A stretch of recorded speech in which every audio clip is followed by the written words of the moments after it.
특히 금리 인하에 대한 기대가 낮아졌을 때 좀 좋을 수 있는 가치주들을 중심으로 해서 접근을 하게 된다면,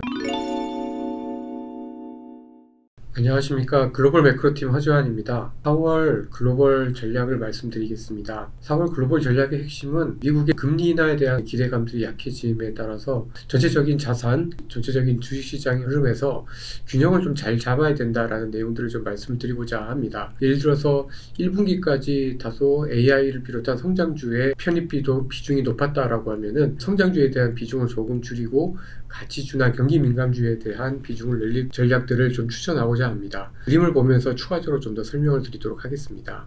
먼저 처음 말씀드리고 싶은 것은 미국의 금리 인하에 대한 기대가 흔들리고 있다라는 내용입니다.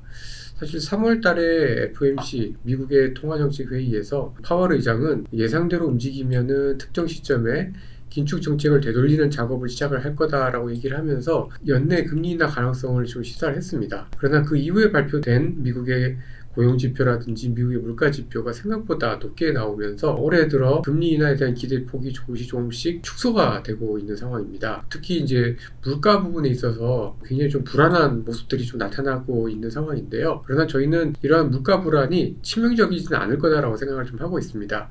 왜냐하면 미국에서 지금 이민 증가라고 하는 새로운 성장 동력이 성장은 유지를 하되 임금 상승 압력은 좀 완화시킬 것으로 예상을 좀 하고 있기 때문인데요. 그림 왼쪽에서 보시는 것처럼 최근에 미국의 신규 이민자 수는 2018년 트럼프 이후에 줄었다가요, 전체적으로 다시 회복을 하면서 코로나 이전 그리고 트럼프 이전을 회복을 하고 있는 상황이고, 이에 따라서 노동 가능 인구도 늘어나고 있는 상황입니다. 아무래도 노동 가능 인구가 늘어난다라는 얘기는 기업들 입장에서 봤을 때는 사람 구하기가 쉬워지고 있다라는 의미로 받아들일 수 있을 것 같고, 아무래도 그만큼 임금 상승 압력은 추가적으로 좀 떨어질 가능성이 높다라고 판단되어집니다. 여기에다가 이제 ECB 같은 경우에는 여전히 금리 인하에 대한 기대감이 좀 남아있는 상황인데요. 미국보다도 오히려 유럽 같은 경우 금리 인하가 통화량의 어떤 반등의 계기가 될 가능성이 높고, 이 부분은 결국 하반기에 유럽의 경기가 더 나빠지지 않는 계기로 작용할 것으로 예상을 하고 있습니다. 여기에다가 최근에 달러나 금리의 어떤 상승에도 불구하고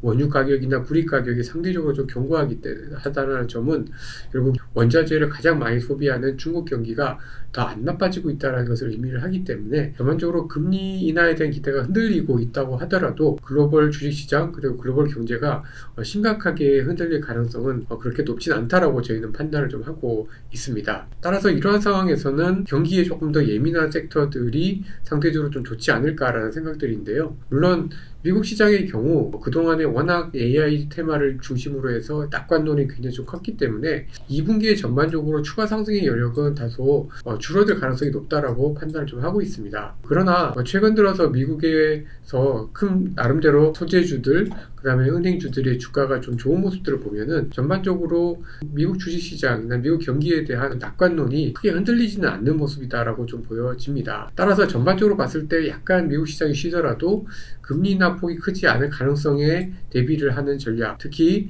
금리 인하에 대한 기대가 낮아졌을 때 좀 좋을 수 있는 가치주들을 중심으로 해서 접근을 하게 된다면 이런 미국 시장의 흔들림을 나름대로는 잘 비켜갈 수 있을 것으로 예상을 좀 하고 있습니다. 국내 같은 경우에는 아무래도 이제 금리 인하 기대가 높을수록 좀 더 코스닥 시장이 좀 좋고, 그렇지 않다라고 하면 코스피 시장이 좀 좋을 텐데요. 상대적으로 좀 대형주에 좀 유리하지 않을까라고 판단을 좀 하고 있습니다. 물론 이제 한국 시장 같은 경우에 최근에 이제 내수와 수출 간의 간격이 좀 벌어져 있는 데다가 내수에서 딱히 이렇게 좋아질 수 있는 조짐들이 별로 없기 때문에 아무래도 저희가 경기에 민감한 섹터들을 투자로 접근하기에는 미국보다는 조금 더 열악한 환경이다라고 좀 보여집니다.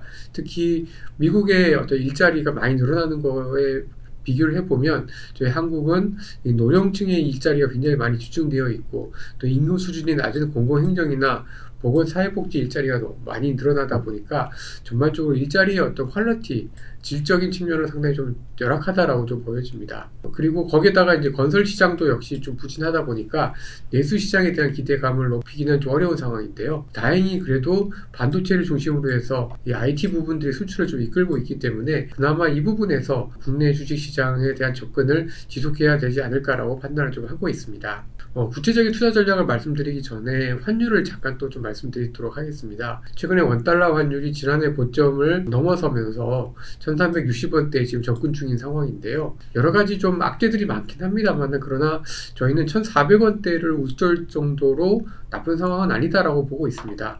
예를 들어서 미국의 무역 흑자 규모가, 저희 한국의 무역 흑자 규모가 이렇게 돌아서고 있고, 또 증권 투자나 직접 투자 자금이 둔화가 되고 있지만 유출의 모습은 아니기 때문에 미국과 한국 간의 대내외 금리 차가 바로 벌어졌다라고 해서 자금의 유출 쪽의 압력, 자금이 빠져나가는 압력은 그렇게 크지는 않다라고 좀 보여집니다.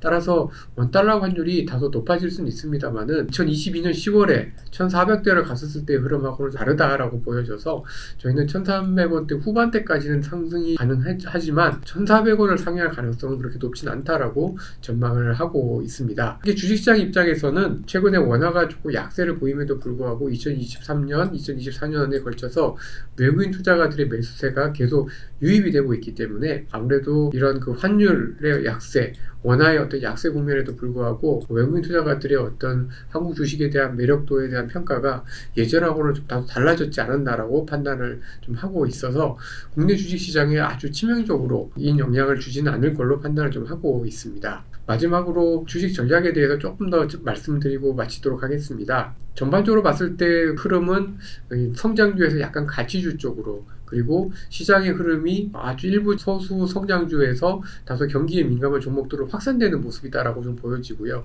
특히 이런 것들을 반영하는 것이 바로 삼성전자 주가라고 판단을 좀 하고 있습니다.